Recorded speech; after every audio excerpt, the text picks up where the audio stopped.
In the name of the Father and of the Son and of the Holy Spirit. Amen.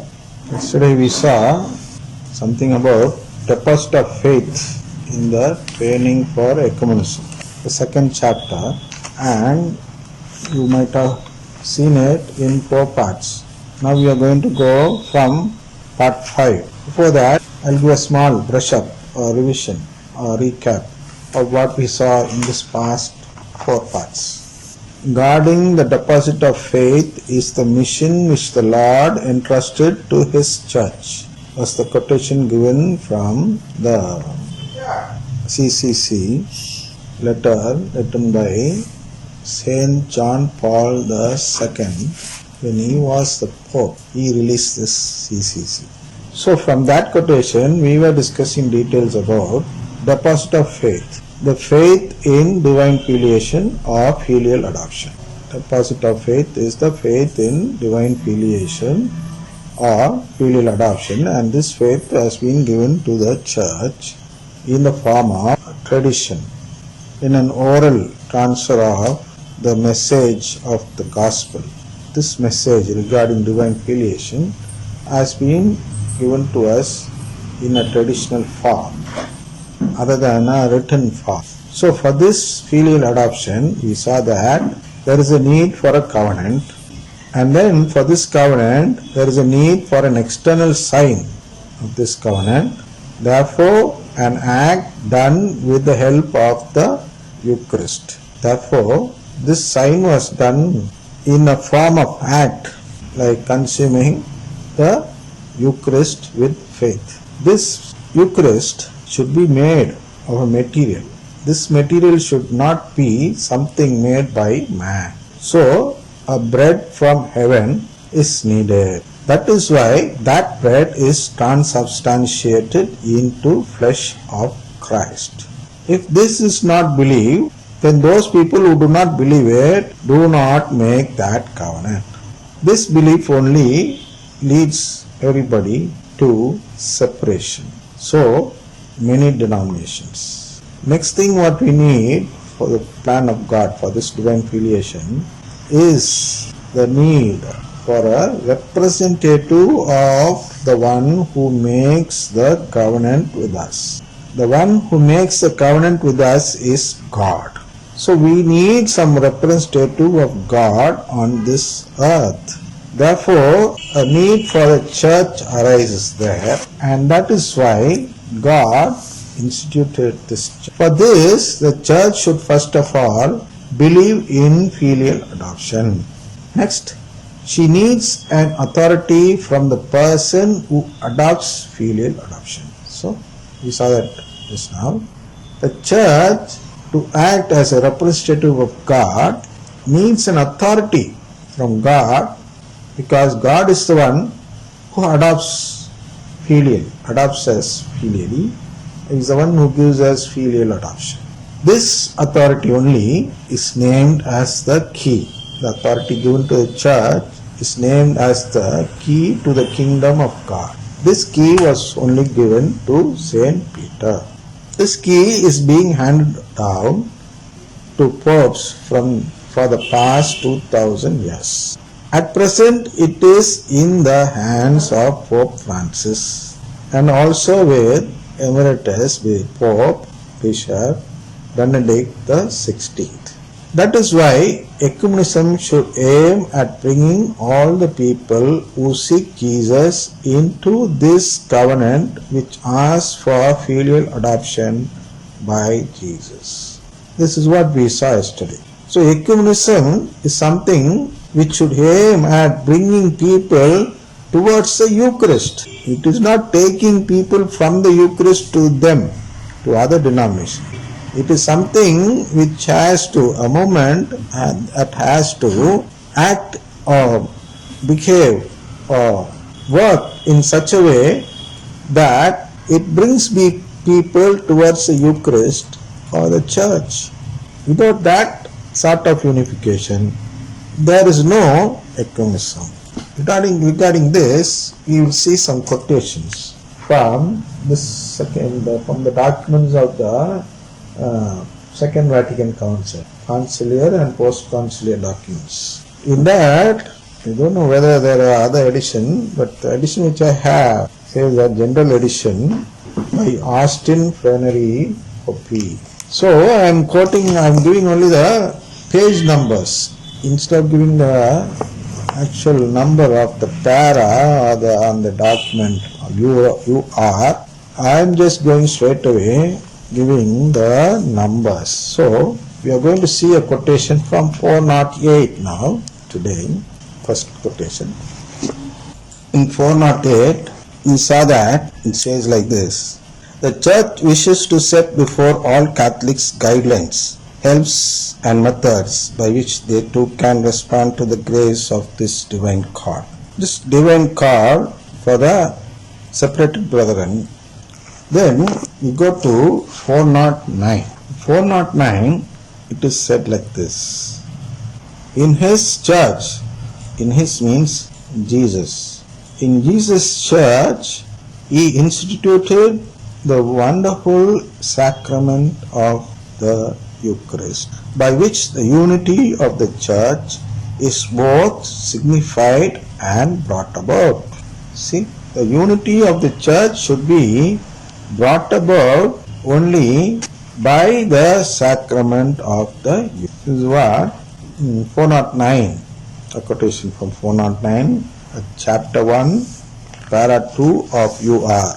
Unitatis Vidente Cratio is somewhat the pronunciation of the document written in Latin. So, in UR, or the decree on ecumenism, 32 Vatican 32nd document, I think, named the degree on ecumenism, called UR. In the second para, it is said like this, that Jesus in his church instituted the wonderful sacrament of Eucharist, by which the unity of the church is both signified and brought about. The unity of the church is brought about only through this sacrament. This is what is given here. And in 410 something is said. Let's see why everything is said about Eucharist. Why is it so? We'll read it first and then. For men who believe in Christ and have been properly baptized, are put in some, though imperfect, communion with the Catholic Church. The communion with the Catholic Church is imperfect. So we have to make it perfect when we move towards ecumenism. In 4:11, let's see what is said. The ecumenical movement is striving to overcome these obstacles, the obstacles that do not allow us to unify. Our separated brethren, whether considered as individuals or as communities and churches, are not blessed with that unity which Jesus Christ wishes to bestow on all those to whom he has given new birth into one body, and whom he has quickened to newness of life, that unity which the Holy Scripture and the ancient tradition of the Church proclaims. I will shorten it and read it again so that you will understand it more perfectly. Separated brethren are not blessed with that union which Jesus Christ wished to bestow, that unity which the Holy Spirit and the ancient tradition of the Church proclaims. For it is through Christ's Catholic Church alone, which is the universal help towards salvation, that the fullness of the means of salvation can be obtained. Here only many charismatic fathers mislead us. They say that it is not Catholic alone, Catholic Church alone that is the help towards salvation. They say that Catholic Church is also one of the help towards salvation. No, that is not the model given to us. We are not supposed to say that you will not reach heaven. We have to be silent on it. That doesn't mean that you got to say that you will go to heaven through your means of worship. No, that is not the way it is given in this Second Vatican Council document, the decree on ecumenism. So, it clearly says Since they are not blessed with that unity which Jesus Christ wished to bestow, they are not fully united, and therefore the unity which the Holy Scripture and the ancient tradition of the Church proclaims is not that which is there in the other denominations. So it says, for it is through Christ's Catholic Church alone, which is the universal help towards salvation, that the fullness of the means of salvation can be obtained. Only through Catholic Church you can obtain this salvation. It was to the Apostolic College alone, of which Peter is the head, that we believe that our Lord entrusted all the blessings of the new covenant. New covenant was given only through Peter. He entrusted all the blessings of the new covenant only to Peter.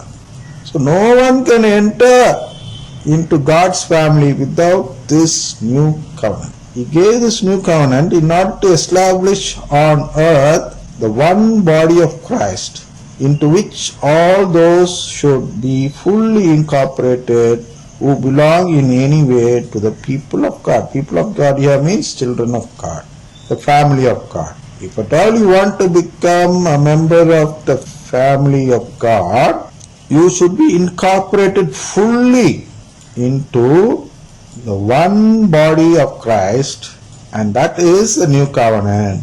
And that new covenant was given to Peter, was entrusted to him. All blessings, all in the sense they were not ready to give Mary that privilege of getting the full grace. But here it clearly says that all the blessings of the new covenant was given to the church. Without the church there is no redemption outside the church. God has not shared His blessing with many churches. He has given it to only one church. So we have to be unified into that one church which believes in the Eucharistic Lord. That is why in 412 it is said like this in this Vatican Council documents, Second Vatican Council document, Degree on Ecumenism, I think it is the fourth para.